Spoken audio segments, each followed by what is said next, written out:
ففعل ربك بعاد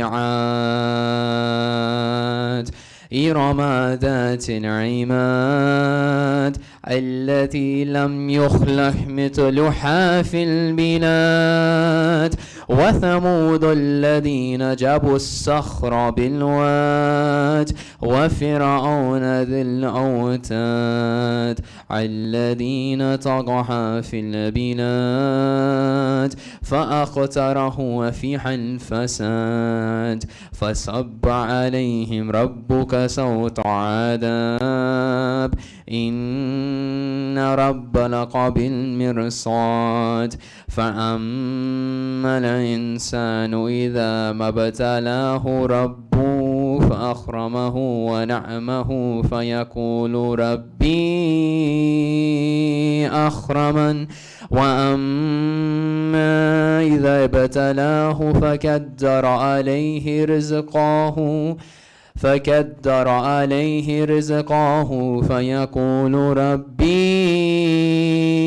أهانن كلا بل لتكرمون اليتيم ولا تحضون على طعام المسكين وتكونون تراث أهلا لمعا وتحبون المال حبا جمعا كلا إذا دكت الأرض دكا دكا وجاء ربك والملك صفا صفعا وجيء يومئذ بجهنم يومئذ يتذكر الإنسان وأن له الذكرى يقول يا ليتني قدمت لحياتي فيومئذ لا يعذب عذابه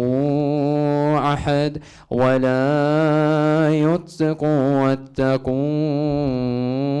أحد يا أيتها النفس المطمئنة ارجع إلى ربك راضية مرضية فادخلي في عبادي وادخلي جناتي صدق الله العلي العظيم.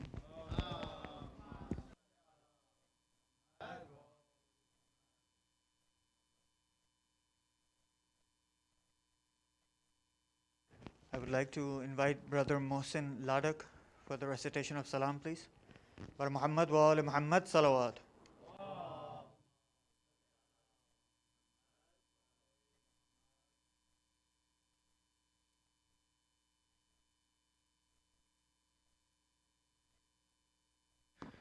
Bar Muhammad wa ali Muhammad salawat.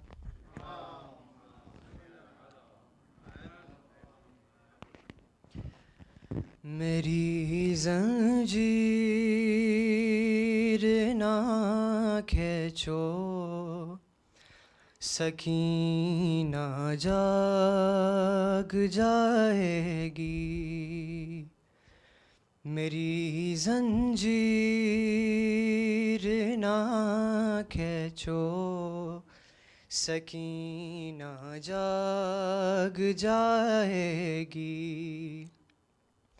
कभी बच्ची को तकता है कभी आंसू बहाता है दरे जिंदान पर बैठा मुसाफिर सब से कहता है ज़रा आराम से गुजरो सकीना जाग जाएगी मेरी जंजीर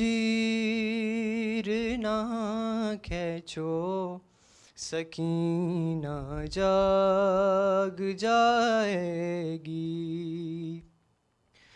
अगर औलाद वाले हो तुम्हें ये सब पता होगा अधूरी नींद से उठ जाए जो बच्ची तो क्या होगा, खुदारा शिमर को रोको, सकीना जाग जाएगी, मेरी जंजीर ना खींचो, सकीना जाग जाएगी। अभी जिंदान में हो जाएगा कोहराम फिर बरपा, वो आहत सिमत के समझेगी कि शायद आ गए बाबा, दरे जिंदान ना खोलो, सकीना जाग जाएगी, मेरी जंजीर ना खींचो, सकीना जाग जाएगी।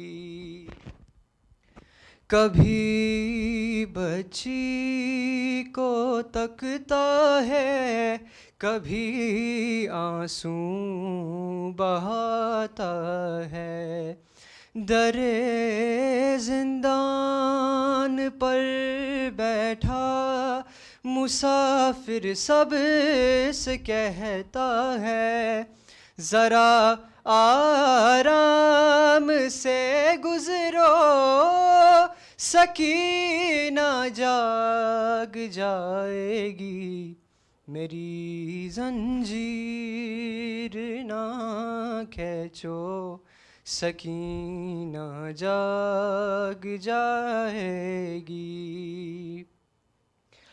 अगर औलाद वाले हो तुम्हें ये सब पता होगा, अधूरी नींद से उठ जाए जो बच्ची तो क्या होगा, खुदारा शिमर को रोको, सकीना जाग जाएगी, मेरी जंजीर ना खींचो, सकीना जाग जाएगी। मचाओ शोर ना लोगो, सकीना जाग जाएगी, मेरी जंजीर ना खींचो, सकीना जाग जाएगी। बर मोहम्मद वाले Mohammad सलवात।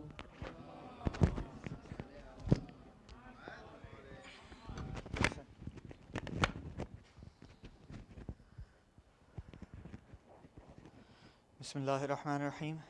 Respected Shaykh, elders and brothers and sisters in faith, Assalamu alaikum. न जाने कैसे गम दिए बाजार ने सज्जाद को, न जाने कैसे गम दिए बाजार ने सज्जाद को, उम्र भर खैरात में वो चादरें देता रहा.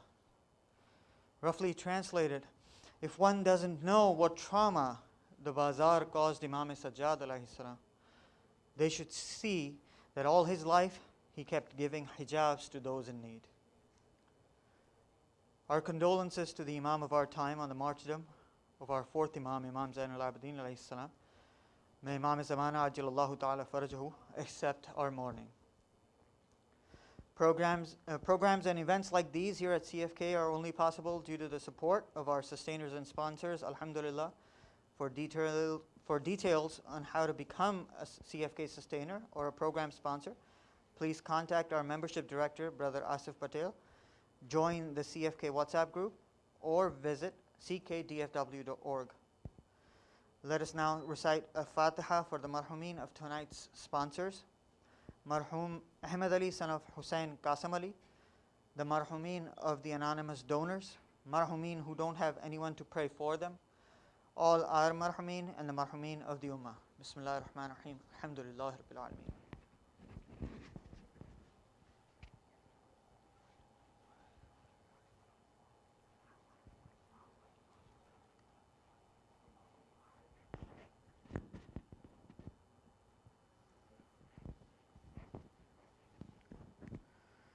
A reminder for later tonight, CFK is hosting Spirituality Night tonight, a program organized by the Dallas Youth Group.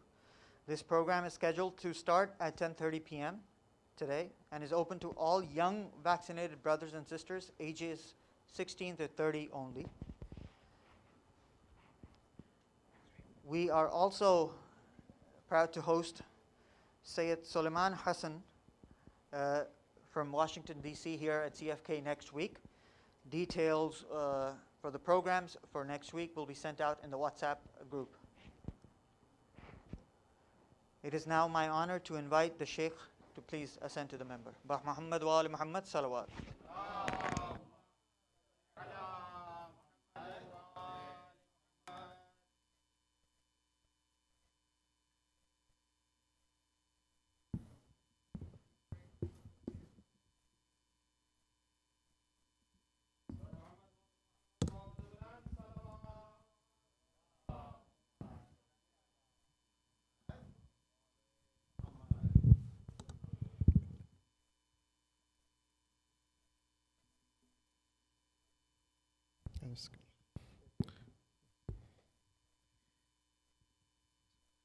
Again, for the well-being of all the mu'minin and mu'minat, another salat ala Muhammad wa ali Muhammad.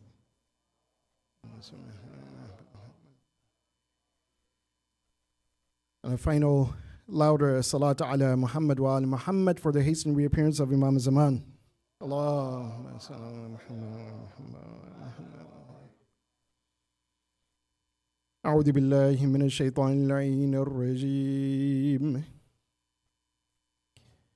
بسم الله الرحمن الرحيم وبه نستعين. الحمد لله الذي جعل الحمد مفتاحا لذكره وسببا للمزيد من فضله ودليلا على آلائه وعظمته، ثم الصلاة والسلام على خير خلقه سيدنا ونبينا وحبيب قلوبنا أبي القاسم المصطفى محمد. اللهم صل على محمد وآل محمد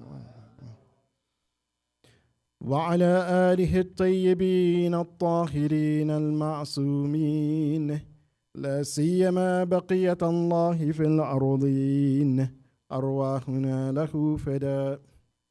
أما بعد، فقد قال الله سبحانه وتعالى في كتابه الكريم: بسم الله الرحمن الرحيم. قال إنما أشكو بثي وحزني إلى الله وأعلم من الله ما لا تعلمون. صدق الله علي العظيم. اللهم صل على محمد وآل محمد وآل محمد وآل محمد. السلام عليكم ورحمة الله وبركاته. جميع المؤمنين والمؤمنات. First and foremost, I give my condolences to all of you on the occasion which we have come to commemorate, and that is the Shahadat of Imam Zain al-Abidin alayhi afdalu salatu wassalam.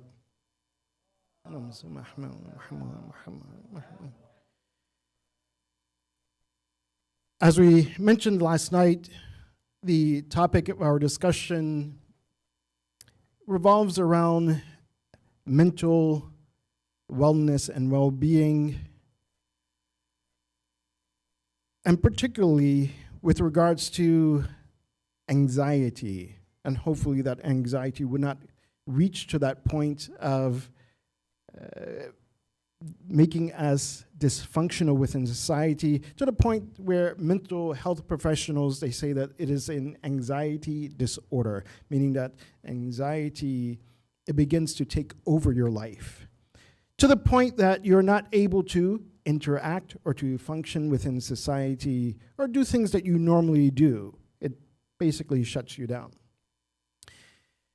Anxiety, which the mental health professionals, they also say that there's no cure for it. Because as we mentioned last night, having some level of anxiety or fear is natural. It is that part of our, you could say, faculties that helps us to avoid danger and to avoid pitfalls. But you learn to cope with anxiety. And you learn to, again, try to control it so it does not reach to that point where it is a disorder, whereby it debilitates you and impairs you within society. As I mentioned, this is something that we can learn from the life of Ahlul Bayt alayhim afdalus salam in general, but as we know, Imam Zain al-Abidin alayhi afdalus salam, as he is called Al-Hazin. This is one of the sifat of Imam Zain al-Abidin. He was called Al-Hazin. Hazin means someone who is distressed.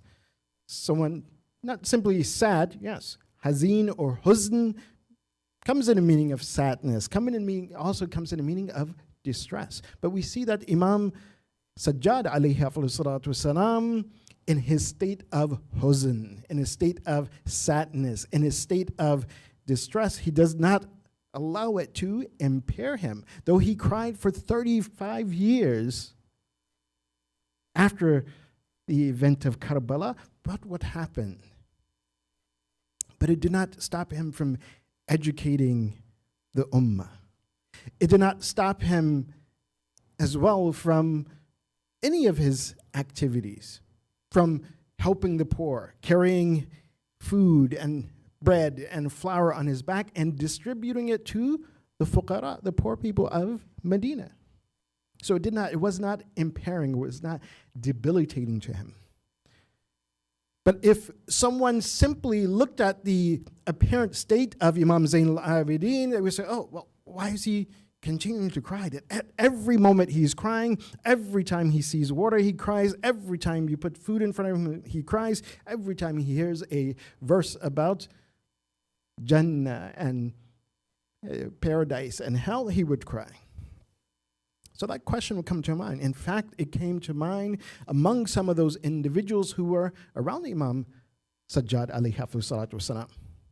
It is recorded in the narrations, the historical narrations, that one of the individuals who was in the service of Imam Sajjad alayhi afdalus salam, he asked Imam Sajjad, he said, well, the Ahlul Bayt alayhim afdalus salam, he says, when we look at your seerah, and of course, if we look at the seerah of Ahlul Bayt to that point, it is the seerah of Amir al-Mu'mineen alayhi afdalus salam, Fatima al-Zahra, Imam Hassan and Imam Hussein. So in the seerah, yes, the Ahlul Bayt, unfortunately, they have been oppressed and they have been martyred. And so he asks Imam Sajjad, he says, even now that you continue to mourn, you continue to weep, he says, isn't it a point that you should stop weeping? And Imam Sajjad alayhi afdalus salam, he answered. He gave a beautiful answer. And just to show you that, again, this topic and this idea, Allah subhanahu wa ta'ala, in the Quran, He's given us guidance how to cope with anxiety. In the riwayat of Ahlul Bayt alayhim afdalus salam, He's giving us, again, a very beautiful way to cope with difficulties and the stress of life. Again, we all face stress in life, no doubt. But what's important is how we approach it and how we deal with those stress of life in a manner that Allah subhanahu wa ta'ala has taught us, in a manner that the Ahlul Bayt alayhim afdalus salam has taught us. So in response to this, Imam Sajjad alayhi afdalus salam, he responded to this question. He said that, in Karbala,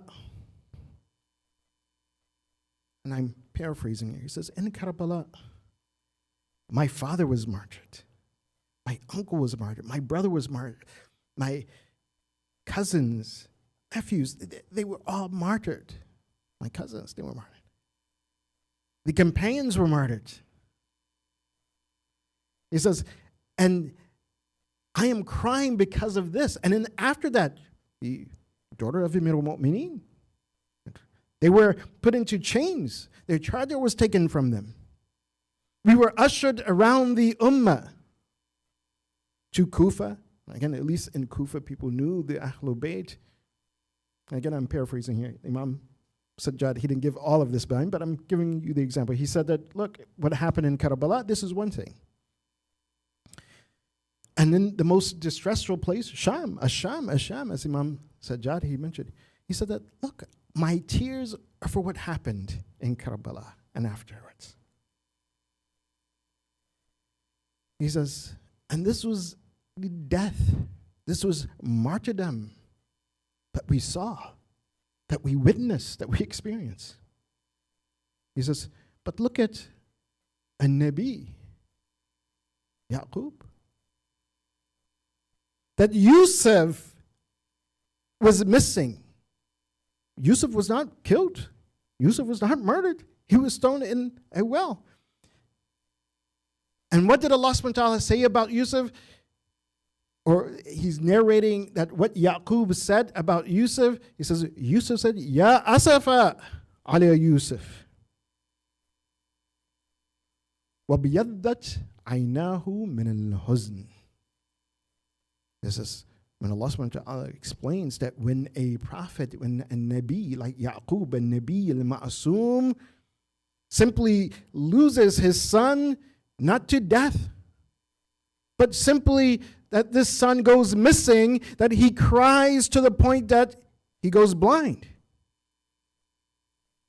He says, and you're still asking me that, should I cry? Or should I continue to cry for what happened in Karbala? When a prophet went blind just because his son is now, as he said, fil ghaib, is missing. Not that he was martyred before the eyes of his father, that he went missing. So Imam Sajjad in this, he's indicating to us a very interesting point that we need to kind of explore a little bit deeper. And mashallah, this is one of the methods of Ahlul Bayt alayhim afdalus salatu wassalam. They'll mention something, but in it, there's a depth that we need to follow up with to understand completely that what is Imam Sajjad alayhi afdalus salatu wassalam pointing to. One is about what we can understand is understanding our triggers of distress. What are those things in our life, in our day-to-day life, that actually brings about stress, actually brings about anxiety? Some people, it could be separation anxiety. As you see here with Yaqub and Yusuf, Yusuf was separated from his father, Yaqub. Some of us as well, we face that type of anxiety. If someone separates from us, that is our dear ones, our loved ones, we become anxious, we become worried, we become distressed. So that's one type of anxiety. Another type of anxiety as well, it could be from trauma. And we face something very difficult or traumatic in our life. And among the experts, they also say, yeah, PTS is also post-traumatic syndrome is also one of those things which is a heightened form of anxiety. Comes back from war, and now they become anxious. They hear a car backfiring, and then they jump. They think that, oh, there's somebody shooting. This is real. So how do you deal with these things? How do you deal with these stresses? Many people, they get anxious when taking a test. They become anxious when they're taking a test. And if it becomes debilitating or impairing, some people, they can't even take the test because they're sitting and they can't even begin the test. So we don't want our stress and our anxiety and our worries to get to that point that it impairs us. So we learn from the Quran. We learn from the Sirat of the Anbiya. We learn from the Sirat of Ahlul Bayt alayhim afdalus salatu wassalam.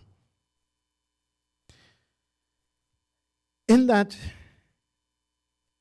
narration or of Allah subhanahu wa ta'ala in the Quran that when Yusuf went missing and the Prophet Yaqub, he went blind from huzn, from distress, because again, that distress can impair our bodies. And you can look this up, that what are the different effects that it has on our bodies. Stress.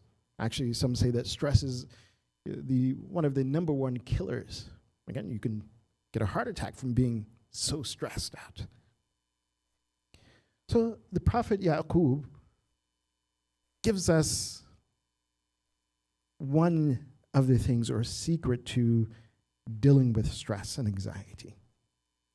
And again, I want you to keep in mind this point that, again, many psychiatrists are doing now, that they're trying to understand what is the relationship between religion, spirituality, and mental health, which will encompass anxiety. And this is a fairly new, you could say, avenue or research. Of course, it's not 1,400 years ago. Yes, we have it from 1,400 years ago. The unfortunate thing is that quite often we don't look and we do not explore these things which Allah subhanahu wa ta'ala has given us in the Quran, or what the Ahlul Bayt alayhim afdhalu salatu wassalam has presented to us. This most beautiful way of life. So in that narration, Allah subhanahu wa ta'ala, He states in verse 86 of Surah Yusuf. Verse 84, this is where Allah subhanahu wa ta'ala, He narrates that Yaqub, he went blind. Ya asifa ala Yusuf wa biyaddat aynahu min al-huzn. But in order to deal with that stress of loss of his son, and one of the things that we can use ourselves, gives us a secret. What did Yaqub say? قال إنما أشكو بثي وحزني إلى الله وأعلم من الله ما لا تعلمون. Subhanallah. And Nabi Yaqub, he says that إنما أشكو, that I only complain. Again, you complain, as we mentioned last night, one of the ways of relieving yourself of stress, anxiety, and worry, that you have to say it, you have to speak it, you have to get it off of your chest. So Yaqub, he's getting it off of his chest, but to whom? To Allah subhanahu wa ta'ala. إِنَّمَا أَشْكُو بَثِّي وَحُزْنِي إِلَى اللَّهِ. So Yaqub, he turns to Allah subhanahu wa ta'ala in this moment of his distress and worry about Yusuf. Yusuf, who, so we know the story that initially he did not want Yusuf to go out with his brothers, because he knew that Yusuf would be also a Nabi, his other brothers, that they may not have that fortune of being Anbiya, those 12 words. But Yusuf clearly was among the Anbiya. He had that dream, and Yaqub told Yusuf, he says, don't tell your brothers about this, otherwise they will plot against you. But perhaps they understood something and they plotted against Yusuf anyway. So Nabi Yaqub was worried about this son. Although, again, Nabi al-Ma'asum, Yaqub is worried about who? Nabi al-Ma'asum, Yusuf. But we'll explain a little bit more that what that worry was. So Yaqub, he turned to Allah. And exclusively to Allah subhanahu wa ta'ala. Innama means exclusively. Ashku, bathi wa huzni. And here Yaqub, he mentions bath and huzn, which pretty much means the same thing. However, bath means it is a very strong form, or it is more intense type of distress. Whereas huzn, you could say a little bit less than bath. So no matter how great or minor that stress or worry or anxiety may be, what Yaqub is saying, then turn to Allah subhanahu wa ta'ala. إِنَّمَا أَشْكُو بَثِّي وَحُزْنِي إِلَى اللَّهِ. And then the Prophet Yaqub, he says, and he's speaking to his son, he says, وَأَعْلَمُ مِنَ اللَّهِ مَا لَا تَعْلَمُونَ. And I know from Allah subhanahu wa ta'ala what others may not know, what you may not know, what you may not comprehend. And so herein lies one of the secrets between the relationship of mental health, mental well-being, and spirituality or religion, at least as we can understand from the Quran. And as we will understand also from the Ahlul Bayt alayhim afdalus salatu wassalam, that there's a deep connection. And this prophet who is ma'asum, he understands something in that action that whenever you're faced with any difficulties, and trust me, we're faced with many difficulties. Even one of the difficulties that we are all faced with, whether we admit it or not, even sometimes we say, oh, well, hey, I'm Muslim. But I'm living in a place that I'm surrounded by people who aren't Muslim. Or, hey, I am Shia. I'm someone who follows the Ahlul Bayt alayhim afdalus salatu wassalam. And maybe other people don't. Not too long ago, I think a few weeks ago, as I was traveling to one place to speak, and I had to pray at the airport. Alhamdulillah, they had a chapel. So, but I had to pray quickly because my flight was going to be going. They were going to start boarding. So I said, I'll pray quickly, and then I'll go on. So when I got into the chapel, again, there were a couple of brothers. They were pulling out they pulled out the sajjadas, the prayer rugs, and things like that. And of course, sometimes you see that when the Shias, they go in, of course, they have their turbas, and so they are kind of like, oh, maybe these other guys in here, they're not Shia. If I pull out my turba, maybe it may make a scene or something. So I saw the brother holding his turba in his hand, and I was like, oh, mashallah. I said, hey, I have a turba too. I said, we're the same. Don't worry about having your turba. I said, put it down. Let's pray. Again, just simply having that worry that, oh, well, who's around me when I'm praying? Or what type of society am I in? Or what would people say that if they knew I was Muslim? One of that anxiety, worry, sometimes, unfortunately, we begin to change our names from Ja'far and Muhammad to Joe and Mo and all kinds of things. Yes, because we are worried that, oh, well, if I tell them my name, oh, they're not going to be able to pronounce it, or, hey, all of these kind of worries that we have in our mind. And Yaqub, he tells us, he says what? Ashku bathi wa huzni ilallah. No matter how big, how great, or how small, how minor that worry or anxiety I have, then let me rely upon Allah subhanahu wa ta'ala. He is the one who will, again, he will open that worry. He will resolve that worry. And what is it that Yaqub, he knows that others may not know? If we turn to the riwayat of Imam Ja'far as-Sadiq alayhi afdalus salatu wassalam,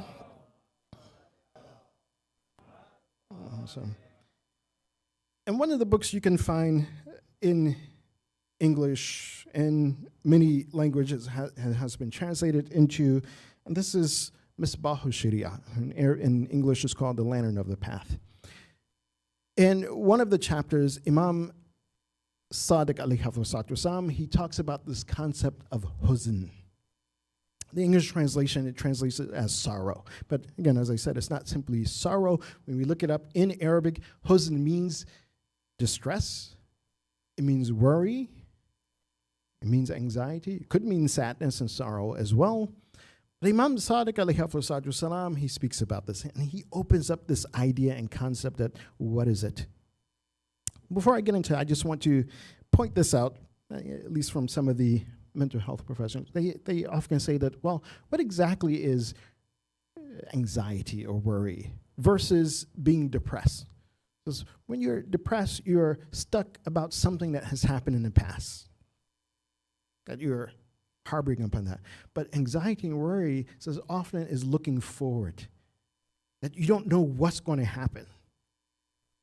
Yes, it may be hindering upon something that happened, but you're looking forward that, oh, well, what would other people think? Or how do I deal with this? Or how do I navigate? So this is what some of the experts say. It's an important point. But Imam Sadiq alayhi hafizahullah, he explains this idea and concept of huzn or distress. He says that if you want to understand it, and this is pointing to what Yaqub says, he says, أَعْلَمُ مِنَ اللَّهِ مَا لَا تَعْلَمُونَ. I know what you don't know. I know from Allah what you may not know. And what is that? Imam Sadiq alayhi hafizahullah, he says that if you really want to understand this idea of huzn, at least from the perspective of someone who is ma'asum, someone who is connected to Allah subhanahu wa ta'ala, if you want to understand, again, how is it that faith and religion, spirituality, is a point or a source that we should be connecting to, we should understand throughout our distress. Imam Sadiq, he says, Al-mahzun ظاهره قبض وباطنه بسط يعيش مع الخلق في المرضى ومرضي ويعيش مع الله في القربي. So Imam Sadiq, he says, al-mahzun, he says that person who is in this state of worry or distress, or who is mahzun, he says, again, Imam Sadiq, he's giving a very profound understanding of huzn, a spiritual understanding of huzn. He says that that person who is mahzun, at least in the ideal sense of being mahzun or having that stress and worry, he says that person, he says when you see them, he says the apparent aspect of huzn, ظاهره قبض. The apparent aspect of it is that a person is tense. A person is, and this is what qabd means, meaning constricted. He says, but the inner meaning of huzn, he says, is bust. He says, there's an opening. There's a vastness. Imam Sadiq, he explains that what does he mean by this? And again, Imam Sadiq, what he's explaining here is a deep spiritual meaning of huzn. He says that person who is mahzun يعيش مع الخلق في مرضى or maradi. And this is one thing I want to explain, because why marada or maradi, and both of them are right. We had a question from one of the youth last night. He was like, the question was about, well, why did Allah subhanahu wa ta'ala reveal the Quran in Arabic when it's supposed to be for everyone? And just simply because, this is an aside, simply because in the Arabic language, as we mentioned, that Allah subhanahu wa ta'ala, He revealed it in this language, al-Arabi. Arabic in itself, the word means clear and profound. Allah subhanahu wa ta'ala wanted to deliver this final message in a language that is very profound and deep. That you can use one word and it has multiple meanings, and that one word will be right in each case. And in this explanation of Imam Sadiq alayhi hafizahullah, both are correct. So that person who's mahzun, يعيش مع الخلق عيش المرضى. So that person lives with the people in a way that he seems content. If we say marada, which is correct. Or if we say maradiyu. So the difference is one vowel marking on the ra. Either a sukun, maradiyun. So the person who is mahzun, the person who's anxious, the person who has worries, when you see them, they seem okay, they seem normal. So they live with the people in a state that they are normal. Sometimes, as they say, on the psychiatrists, they say that, yes, a person can be depressed, a person can be anxious. When you look at them, most people may not know. They just seem to be normal. So, maradi is correct. But also, maradiyu is also correct. Maradiyu means a person is ill. So that person who's mahzun can also live among the people in a state that they appear al-maradiyu. They appear to be ill, that something has happened to them. Again, like the Prophet Yaqub, that when he became worried about Yusuf, what happened to him? Ibyadda aynahu. That his eyes became white. He became blind. Or if we look at Imam Sajjad alayhi salatu wasalam, throughout Karbala and throughout his life, they said that Imam Sajjad was what? He was sick, he was ill. So that person who is mahzun, so he can appear, and what I want to go with is the second one because it gives us a good insight, that person appears maradiyu, to be ill. Why? Because also, based on what Imam Sadiq said, dhahiruhu, that person, dhahiruhu qabd, the apparent being or the apparent state of that person is as if they are constricted. But inwardly, they have a vast, they're bust, meaning, in other words, they have a great opening. So why? Because as Imam Sadiq says, وَيَعِيشُ مَعَ اللَّهِ عِيشَ الْقُرَّبِي, that person who is mahzun, if he's like a Nabi Yaqub, if he's understood the reality or the spiritual depth and manifestation of stress in life, then he will be like the Prophet Yaqub, or he will be like Imam Sajjad alayhi salatu wasalam.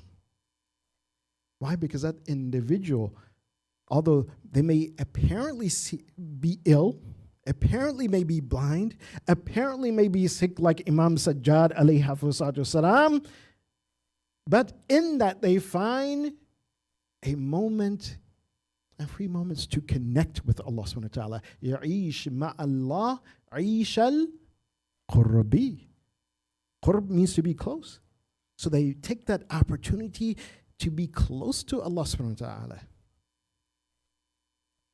Look at Nabi Ayyub, for example. Again, this is a great example. When the Prophet Ayyub, again, if you read his life, that he was very wealthy. He had many children. But then Allah subhanahu wa ta'ala took these things away from him, made him sick. Even there were bugs that were eating at his skin. No one wanted to be around a Nabi Ayyub. Only his wife was there with him. And so while Nabi Ayyub, he was by himself, what was he doing? He was connecting with Allah subhanahu wa ta'ala. He used that opportunity to connect with Allah subhanahu wa ta'ala. And Yaqub, what is he saying? In that state, because Allah subhanahu wa ta'ala explains his blindness before he made that statement, that I make my complaints only to Allah subhanahu wa ta'ala. إِنَّمَا أَشْكُو إِلَى اللَّهِ إِنَّمَا أَشْكُو بَثِّي وَحُزْنِي إِلَى اللَّهِ. So that person who understands that, they understand that, no, subhanAllah, this is an opportunity that, yes, while everyone is busy with their lives, or they look at me and they say, oh, well, they don't want to be around me because I'm sick, or because I'm ill, or because maybe don't look or fit that criteria of those people they want to be with. And so that person who truly understands that stress, he's like, oh, mashallah, you know what? I'm going to connect to Allah subhanahu wa ta'ala.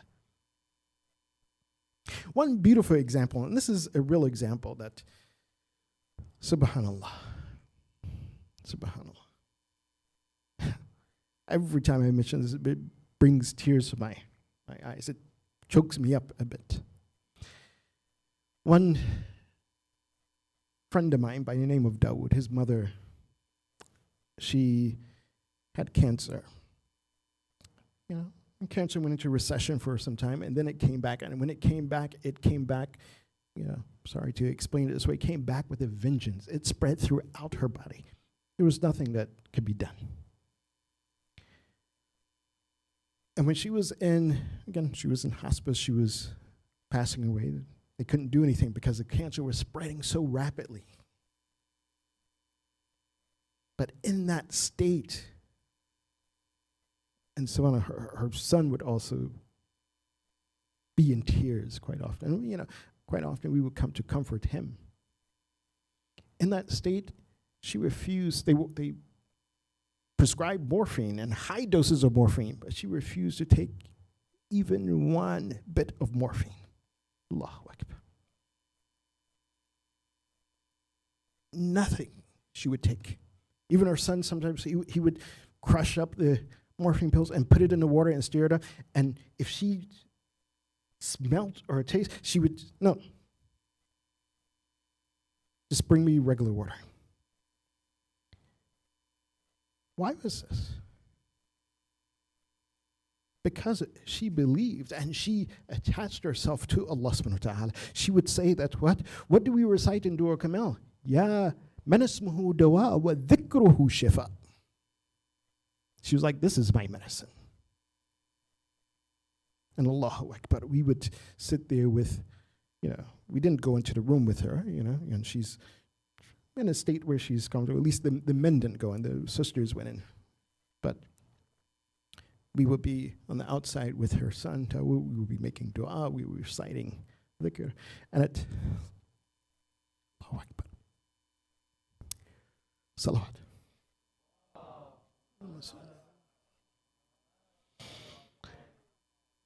And at times you would hear her making dhikr. Allah, Allah. And at times the dhikr would get loud and louder. In those moments you knew that she was in pain, but she would not take one bit of morphine. She's like, if I take this, it's going to take me out of my conscious. She says, I don't want to do that. She said, my medicine is the dhikr and remembrance of Allah subhanahu wa ta'ala.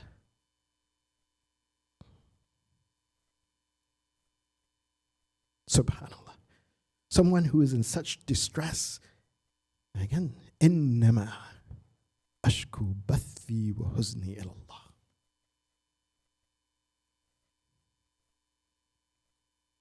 She wasn't a person who's ma'soom, but she is a person who learned the lessons from the ma'soom.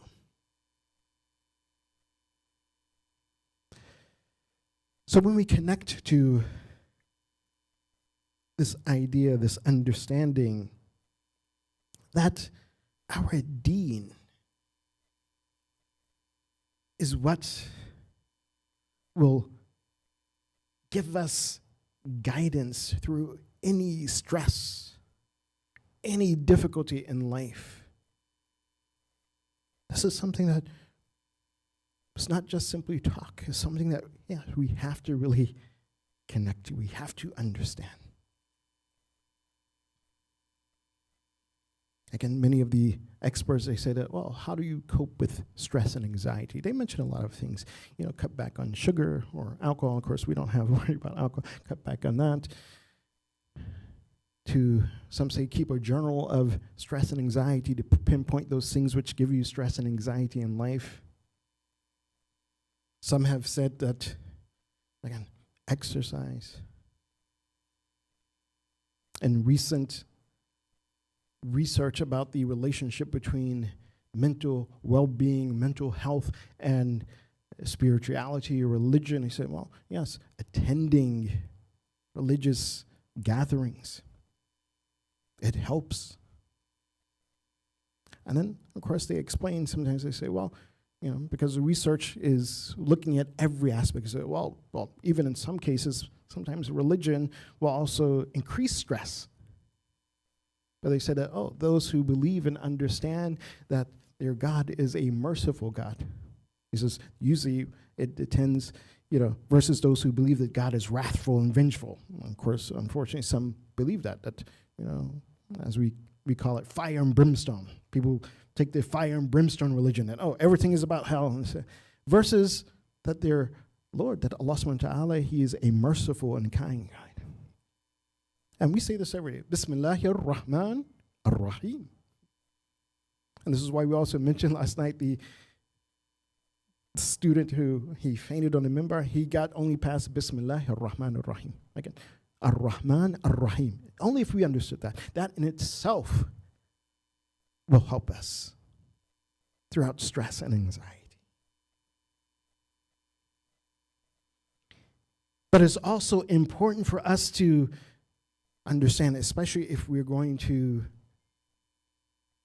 use the example of the Nabi Yaqub. We're going to use the example of Ahlul Bayt alayhim afsalatu wasalam to help us cope with the stresses and anxiety of this life in this world, because this is full of it, especially being someone who is a religious individual, someone who practiced their deen. Ya Ashabul Kahf, another good example. Rumi has a poem about them, very short poem, very short saying. He says, Sisaro nuh sal an ashabi kahf, yik roz bi anduhu lahaf. He says, for 309 years, those campaigns of the cave, they only saw one day that was without stress and worry. The commentary of this is that one day that they saw without stress and worry was that day that they were in the cave. And of course, the extent of their physical stay in that cave, as it points out, is about 309 years. This is what Rumi is saying. Physically, 309 years. But metaphysically, when a person is connected to Allah subhanahu wa ta'ala, when a person, for example, as we mentioned last night, is in barzakh, 309 years can seem like one day. And so he's pointing to something not physical, that one day. That moment, or that period in which they were in the cave, which they weren't dealing with people. They weren't dealing with the society. That their connection in that realm, that ghaybat that Allah subhanahu wa ta'ala put them in, that seal that Allah subhanahu wa ta'ala put them in, that was a connection between them and Allah subhanahu wa ta'ala. And what that was, Allahu a'lam. Only Allah knows. But nonetheless, that moment was without stress or worry. But of course, we saw that what happened when they came out of the cave. Of course, what sent them in the cave is dealing with people, dealing with individuals who did not want to accept the guidance from the Anbiya. But they were very much on point on their deen. And then they came out of the cave, and then what happened? Again, dealing with people, seeing the society, they went back into the cave, fled back into that cave. So don't think for one moment that as we are engaging in this world that is without stress and worry. No, it's stress and worry, but we need to understand and have that secret of how to deal with it. And to understand that, we need to understand that how do we connect with our deen? How do we cognitively connect with our deen? What do we see our deen as? And how do we emotionally connect with our deen? Is our deen simply because, oh, well, hey, my parents were Muslim, they were Shia, so okay, I'm Muslim, I'm Shia. Is that it? That's the extent of our deen? If so, then yes, we will not understand how to deal with the stress and worries of life. Is our extent of our deen simply our culture, how we speak and what we say, what we do and how we dress, or how we do this or do that?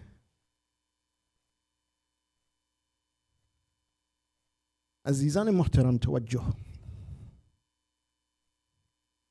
हमारे दीन और मजहब वाह वाह कहना नहीं है. हमारे दीन और मजहब नादे हैदरी कहना नहीं है. हमारे दीन हक है. हमारे दीन और मजहब मुश्किल कशाद है. हर मुश्किल हल करता है. Our deen is not simply our culture, how we dress, how we speak, how we do matim, whether it's in a line or whether it's in a circle. Our deen is that way of life that resolves every problem of this world. Every problem. Not how we dress. I don't know if we have time, but there's one story I usually tell about even that. To show that, look, understanding our deen, deen और मजहब समझना बहुत ज़रूरी है. ثقافت در مقابل دین इतना ज़रूरत नहीं है. توجه. Culture versus religion, our faith and understanding our faith, it's not that much important. Islam, though, it does not come to destroy our culture. but it corrects those things which are wrong or incorrect about culture. Let me give you one example, because it's directly connected to Karbala. The people of Kufa. Again, when Imam Hussein, he reached to Karbala, when he was asking about the names of this place, one of those names that were given, do you remember? Nainawa? You heard it? Nainawa? He was told Nainawa. Nainawa is one of the ancient names of Mesopotamia. And Nainawa was a name that was used during the time that a Nabi Yunus, that he went to this area to, again, call the people to follow Allah subhanahu wa ta'ala. The Akkadian Empire. And one of their qualities, one of their kind of culture is that they were warriors. In fact, one of their main gods that they worshiped, that Nabi Yunus, he was, again, trying to call people away from shirk, call them towards Tawheed, the oneness and monotheism of Allah subhanahu wa ta'ala. One of their gods was a god of war. They worshipped the god of war. So the people of Nainawa, which was bigger than just Karbala, it was expansive. A great extent of Iraq was called Nainawa. But of course, that name was still kept for that area. That, oh, this is Nainawa. Until Imam Hussein says, does it have another name? Until they told him Karbala. So that culture of being warriors, that was a culture that was a long and ancient culture of Iraq. It was part of their culture. Even when Islam entered into that area, they still carried this pride of being strong soldiers and warriors. The culture, they had a mercenary culture in Kufa. That during the first three Khulafa, that whenever they wanted to expand the lands of the Muslims, they would go to Kufa and they would get soldiers. You paid them enough, then they would come and they would fight for you. They had this mercenary culture. Why? Because they prided themselves as being soldiers. Again, those soldiers who held fast to the deen and the teachings of Ahlul Bayt alayhim afsadu salam, who fought their way out of Kufa, like Habib ibn Mudahir, Muslim ibn Awsaja. Again, that individual who turned back, subhanallah, the epitome and example of Tawbah, Hur, again, he was from that area. This is why they were very strong soldiers. But unfortunately, the others, what happened to them? Why did they write letters to Imam Hussein and then they turned back? Again, they simply followed their culture. That was their culture. Yazid, he was smart. He knew this. And when he sent Ibn Ziyad, he said, oh, you know what? You give them money and you make them surrender their swords and their weapons. And then when it's time to war, you pay them again. This is what happened this time. You pay them again to fight with you against Imam Hussein. So we see that when we have that choice between culture and deen, that if we allow our culture to trump our deen, that what situation will we be in? What situation will we be in? Allahu Akbar. So we should never allow that to happen. And the way to not allow that to happen is to understand our deen. And you see how beautiful our deen is. Unfortunately, our time is running out quickly. But the beauty of this deen that has so much to offer, then even now, scientists are catching up with things that are there that, again, we haven't explored. When it talks about mental well-being and health, especially anxiety, again, just one point I want to make. If you go to Usul al-Kafi, again, everyone knows Usul al-Kafi, right? one of our well-known books of hadith. There's a complete chapter in that book, Usul Kafi, about what? About dua. Reciting dua in the times of karb, wa ham, wa gham.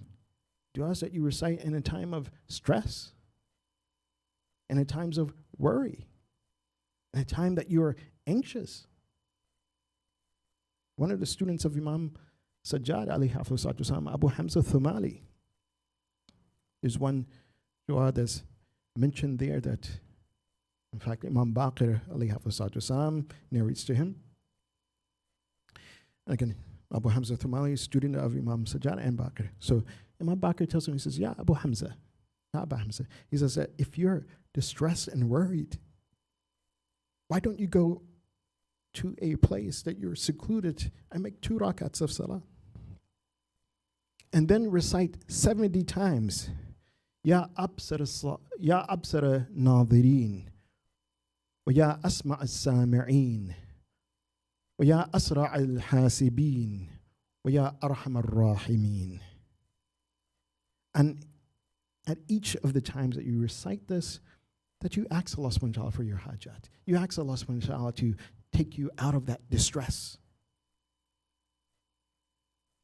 But in this is also setting our consciousness and our connection to our deen, that what it should be. That if we're facing any difficulties in life, turn to Allah subhanahu wa ta'ala. Ya absar an-nadhirin, the one who sees everything. He knows the depth of everything. Ya asma as-sami'in, the one who hears everything and nothing escapes his hearing or his understanding. Ya asra al-hasibin, the one who takes account of everything. If our stress is coming because of someone who is bothering us, someone who is doing so, again, Allah subhanahu wa ta'ala, He will take account of that. He knows. So why are we worrying about, what is this person going to do? No, Allah, I put everything into it. إِنَّمَا أَشْكُو بَثِّي وَحُزْنِي إِلَى اللَّهِ. Ya Arham ar-Rahimin, the one who is the most merciful, the one who will lift me out of everything, that He will replace this stress and distress with ease and comfort. This is one of the lessons we learn from Imam Zain al-Abidin alayhi salatu. Yes, and that apparent state of huzn, as we mentioned, ظاهره قبض, that it appears to be constricted, لكن باطنه بسط, but it is an opening. Imam Sajjad, he knows that this is a moment for me to connect to Allah subhanahu wa ta'ala. It is a moment for me to teach others that how they connect to Allah subhanahu wa ta'ala, despite the stresses of life, despite the difficulties of life. How to live in a situation that, yes, you appear to be sick or ill, you appear to be content or whatever, but you're connected to Allah subhanahu wa ta'ala at every single moment. And this is also why Imam Zain al-Abidin alayhi salatu wasalam,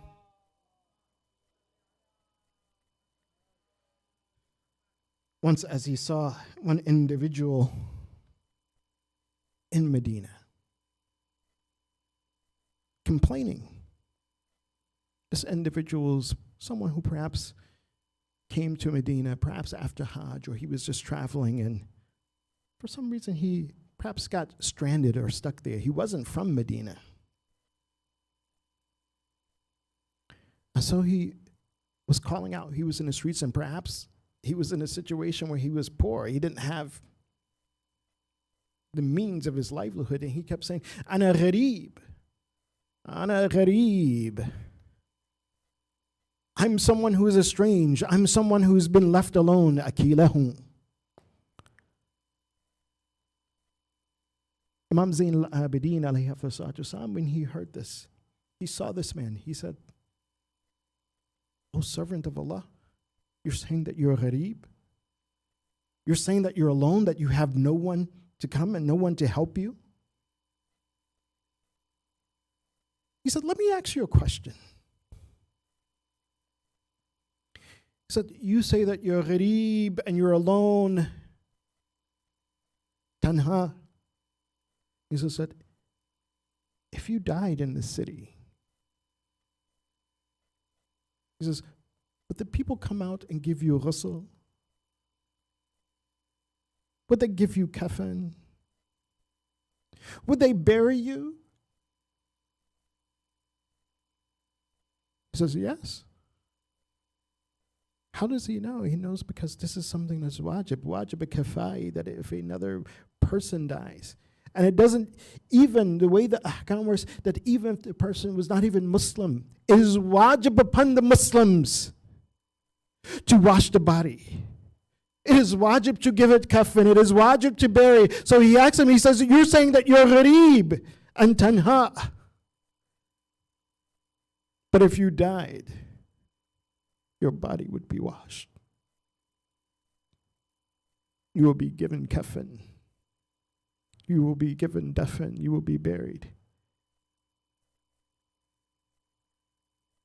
He said, oh, servant of Allah,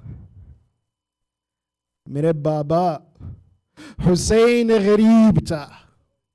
My father was gharib. My father was strange in Karbala.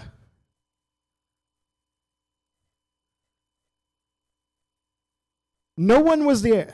Koi nahi ghusl de diya. Koi nahi kafan de diya. Koi nahi dafan de diya. There was no one to wash my father. There was no one to give him kafan. There was no one to bury him for 3 days. The shuhada of Karbala, they laid on the plains of Karbala, and you saying that you're gharib. He says, gharib was my father Hussein. That is ghuraba.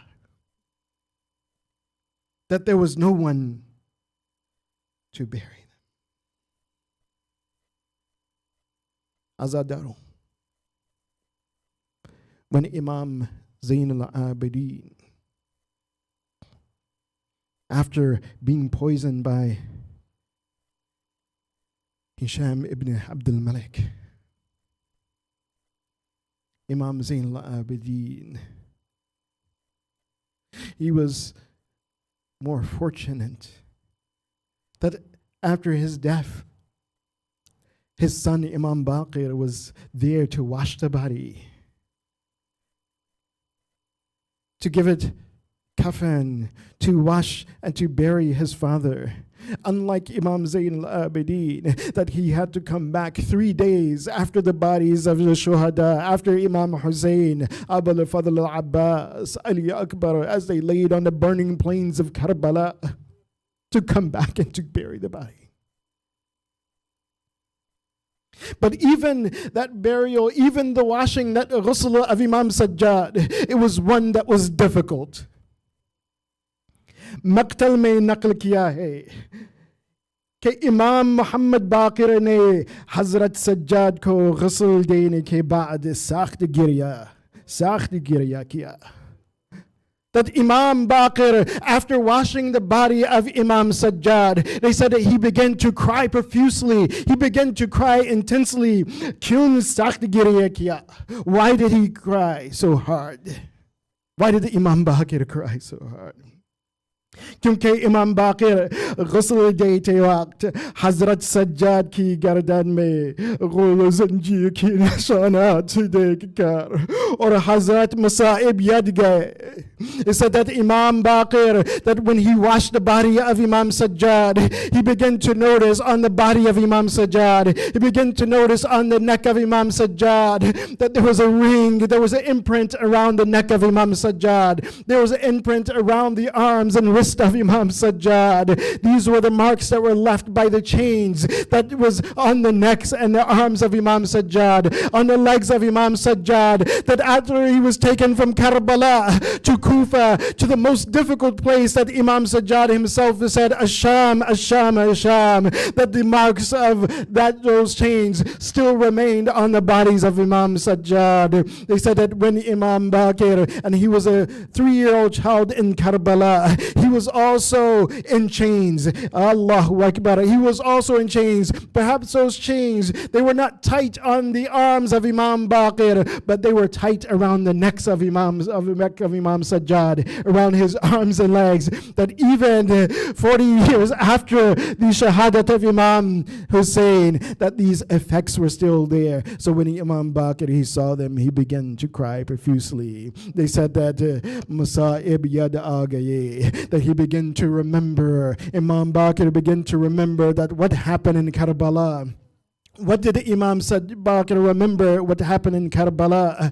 Did he remember how his grandfather Hussein was on the plains of Karbala alone, gharib, and how he was beheaded on the plains of Karbala? Did he remember how his uncle Abul Fadl Abbas, he went to go get water for the baby, for Sukaina, and his arms were cut? Did he remember that how the tents were put on fire after Imam Hussein was martyred? Did he remember how the earrings were ripped from the ears of Sukaina in Karbala when they had no protector? Did he remember how his father Imam Sajjad was being dragged from Karbala to Kufa to Sham? Ala la'natullahi ala qawm al-zalimin. Inna lillahi wa inna ilayhi raji'un. Wa sayalamu alladhina zalamu wa ayyu munqalibin ينقلبون. اللهم بحق هذا المجلس السجادي اغفر ذنوبنا واستر عيوبنا وقضي حوائجنا واشفي مرضانا وارحم أمواتنا وعجل فرج مولانا صاحب العصر والزمان واجعلنا من أعوانه وأنصاره والمستشارين بين يديه وتحت لواء بحق محمد وآله الطاهرين. ماتم حسين.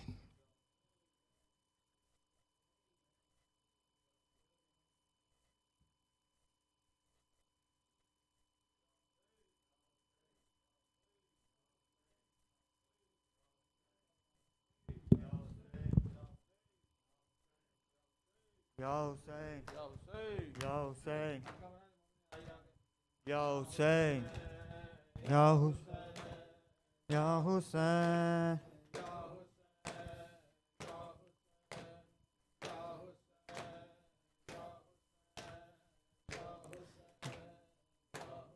वक्त सज्जाद ने कैसे वो गुजारा होगा, वक्त सज्जाद ने कैसे वो गुजारा होगा, वक्त सज्जाद ने कैसे वो गुजारा होगा, वक्त सज्जाद ने कैसे वो गुजारा होगा, वक्त सज्जाद ने कैसे वो गुजारा होगा, नाम ज़ैनब का जो गैरों ने पुकारा होगा, वक्त सज्जाद ने कैसे वो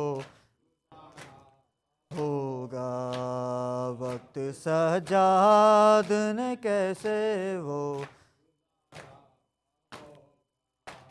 लो हुसैन इब्ने अली प्यासे ज़िबा होने लगे, लो हुसैन इब्ने अली प्यासे ज़िबा होने लगे, कितना शर्मिंदा वो दरिया का किनारा होगा, वक्त सज्जाद ने कैसे वो गुजारा होगा, वक्त सज्जाद ने कैसे वो गिरा ज़ीन से ज़ैनब की रिदा का ज़ामिन, वो गिरा ज़ीन से ज़ैनब की रिदा का ज़ामिन, कौन अब फातिमा जाई का सहारा होगा, वक्त सज्जाद ने कैसे वो होगा, वक्त सज्जाद ने कैसे वो। सारे मैदान तू जाने तो लगा है असगर, सारे मैदान तू जाने तो लगा है असगर। किस तरह तेरे बिना माँ का गुजारा होगा, वक्त सजाद ने कैसे वो होगा, वक्त सजाद ने कैसे वो नोके नेज़ा पे बहाने लगे आंसू मौला, नोके नेज़ा पे बहाने लगे आंसू मौला। फिर सकीना को किसी शख्स ने मारा होगा, वक्त सजाद ने कैसे होगा, वक्त सजाद ने कैसे वो रोज़े महशर का हमें डर नहीं कोई शौकत, रोज़े महशर का हमें डर नहीं कोई शौकत। हाथ शबीर पे कदमों पे हमारा होगा, वक्त सजाद ने कैसे वो गुजारा होगा, वक्त सजाद ने कैसे वो गुजारा होगा।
أزور سيدي ومولاي يا أصالة عن نفسي ونيابة عن والدي ووالدي والدي ومن قلدني بالزيارة.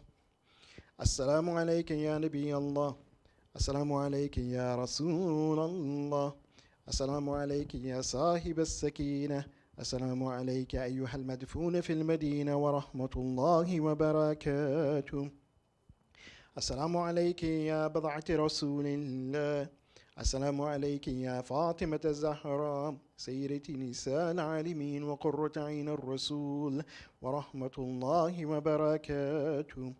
السلام عليك يا أمير المؤمنين ويعصوب الدين علي بن أبي طالب ووصي رسول الله ورحمة الله وبركاته. السلام عليك يا إمام المتقين يا أبا محمد يا حسن بن علي أيها المجتبى ورحمة الله وبركاته. السلام عليك يا أبا عبد الله وعلى الأرواح التي حلت بفنائك، عليكم مني سلام الله أبدا ما بقيت وبقي الليل والنهار، ولا جعله الله آخر العهد مني لزيارتكم.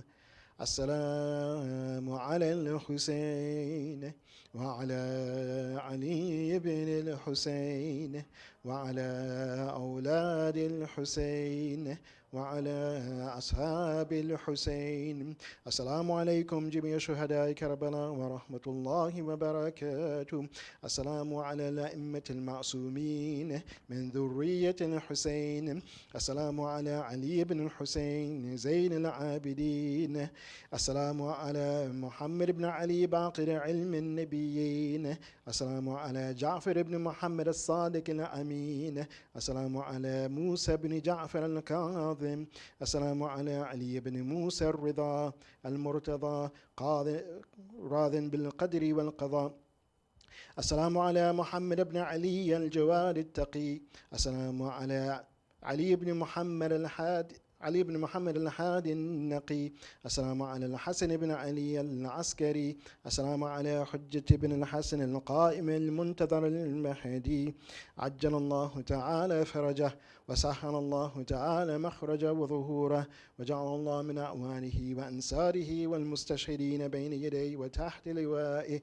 السلام عليكم يا أهل بيت النبوة وموضع الرسالة جميعا ورحمة الله وبركاته. Please recite Surah Fatiha for all of the marhumin among the mu'mineen and mu'minat, especially for the marhumin who are sponsoring the event for tonight. Al-Fatiha ma'as salawat.